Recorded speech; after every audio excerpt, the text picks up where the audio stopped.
The growth of urbanism during the reign of Henry IV under the influence of religion. One can truly represent a city when the great society and civilization is brought out by a deeper understanding of the urbanism. Cities are not represented by their contents. What they have done most importantly in every city, the building. The urbanism makes the people and the society who they are. In what terms can a city be truthfully represented? The question assumes importance at the time when it has become clear that the future of societies and the civilization they sustain depends largely on a deeper understanding of the urban phenomenon. The circumstances surrounding Henry IV's accession to the throne in 1589 were hardly auspicious. Henry IV was a Protestant in a Catholic country torn by religious civil war. His blood relationship to the monarchy, the basis for the claim to the crown, was highly attenuated. And the city of Paris, controlled by radical Catholics, was in an open rebellion and against the new king.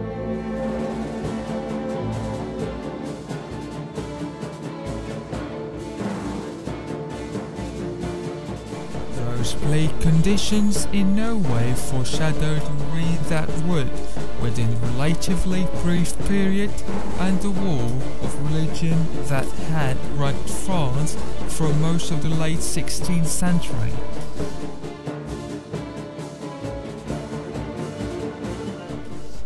Laid the groundwork for the modern centralized France state and established Paris as the true capital city.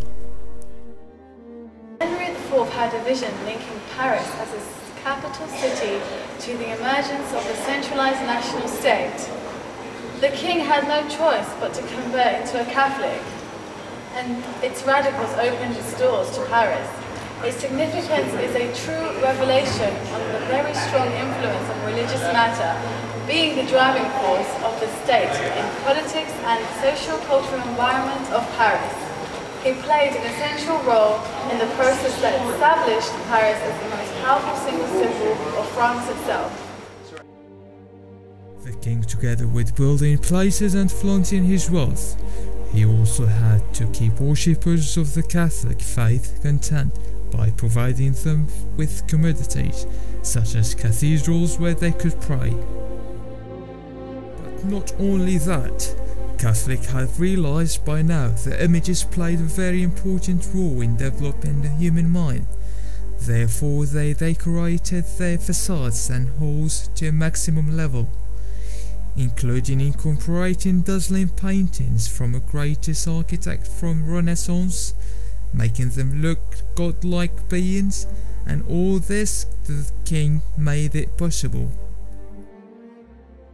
The Protestant, about 20,000 in religion, could not practice their worship in Paris.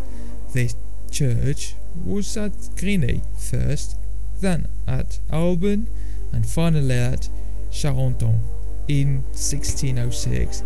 They encountered great intolerance. Every Sunday evening they were awaited at Rue Saint-Antoine by rabble and students spoiling for a fight. Customs took a long time to quiet the provocateurs. It was not allowed, and the Protestantism lost its followers and stagnated. On the contrary, Catholic dynamism was remarkable, renovating the very appearance of the city. Foreign orders were introduced, new ones created, and great monasteries reformed.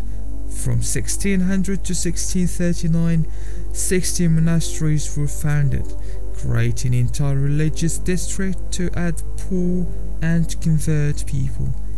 Paris was a center of mission organized by the Medicine, by Vincent de Paul, and by Abbe Bourdoise, the priest of Nicolas du Chardonnette. The religious difficulties had revealed not only the primitive and superficial character of popular religion, but also the weaknesses in the training of the parish clergy. Seminaries appeared from 1629 to 1642. A renewed clergy and the spread of religious spirit throughout the austere Parisian bourgeoisie revived parish life. Paris, elevated to an archbishopric in 1622, was also the refuge and capital of the persecuted English Catholics who made important contributions. Religion after Henry IV, 40 years on, Protestantism has lost momentum. Social and official Protestantism in 1685. Tolerance was then officially re-established after 1690, but most of the rich Protestants has immigrated. It seems that Samuel Bernard, the most important banker of the time, was their agent, observed the converts remaining at home to show the community of business.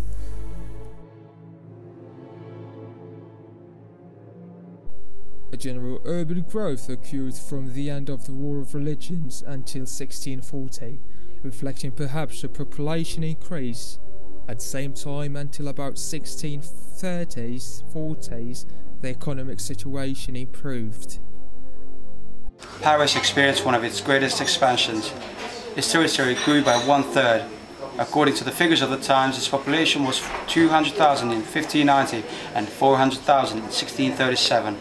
Henry IV, entering Paris in 1594, had inherited a ruined city with its suburbs, rent reduced by 1/3. A custom of violence had provoked merciless repression by the king and his comrade, the provost of merchants, Francois Miron. Henry IV was enabled to establish a controlling plan such as that which Amsterdam had after 1607. But he had a public work program which revived the city as well as enhanced the king's prestige. His principle was to put together the old district with more open and ordered ensembles linked to the old city. Work on the Pont Neuf was resumed, which was extended by the Rue Dauphine to the south. As he left Paris for the new war, Henry IV was stabbed by the assassin Ravaillac on May 14 in 1610. He died before he could be brought back to the Louvre. Henry Reine had witnessed the worst of the civil wars which had been fought in many parts of Europe in the name of religion.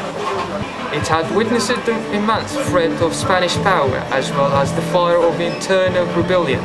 It has begun the slow political, social and economic reconstruction of France. Much of the success of the reign was directly the result of Henry's personality, political and military ability.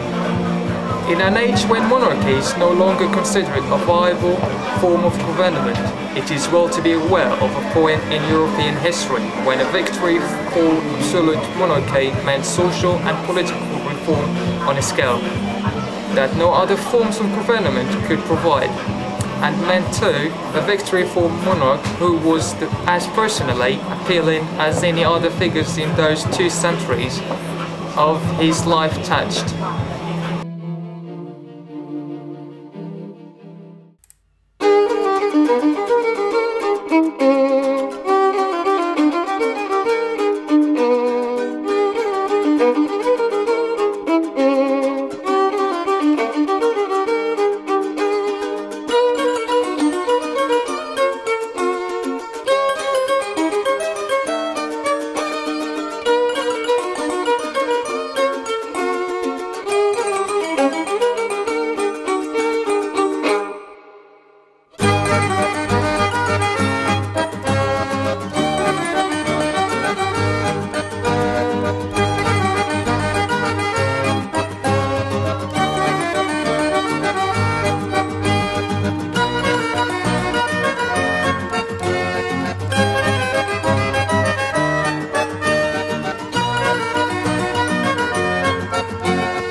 St. Martin Church, and it's going completed. We're not getting you a moment to shoot up for the project. Here's our director, here's Nicole, here's the actor, here's the other mother.